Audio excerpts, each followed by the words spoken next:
Én jelenleg kereskedelmet tanulok, aminek a pontos neve kereskedő és webáruházi technikus. Igazából én már gyerekkorom óta nagyon vonzódok így ehhez a kereskedelem dologhoz. Nekünk van egy családi vállalkozásunk, és tervem a jövőben, hogy én ezt tovább viszem. Azzal foglalkozunk, eladó, viszont kicsit magasabb szinten. Igazából bármilyen áruházban, mivel a szakmában beletartozik az, hogy webáruházi, így bármilyen online webáruházban esetleg, vagy saját céget is lehetne ezáltal így alapítani. Nagyon sok időt, tudást és energiát igényel egy saját vállalkozás, viszont aki kitart, annak sikerülni fog ezt megvalósítani. Aki tényleg vonzódik így a kereskedelem irányába, meg az ilyen vállalkozási dolgokhoz, annak ajánlanám.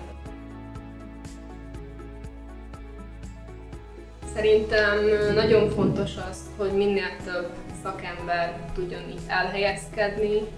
Fontos az, hogy ne mindenki a külföldöt válassza, és ne azért válasszák, hogy több pénz lehetőség legyen, hiszen azért mondhatni hiány van a szakemberekből, és szerintem fontos az, hogy minél több legyen belőle.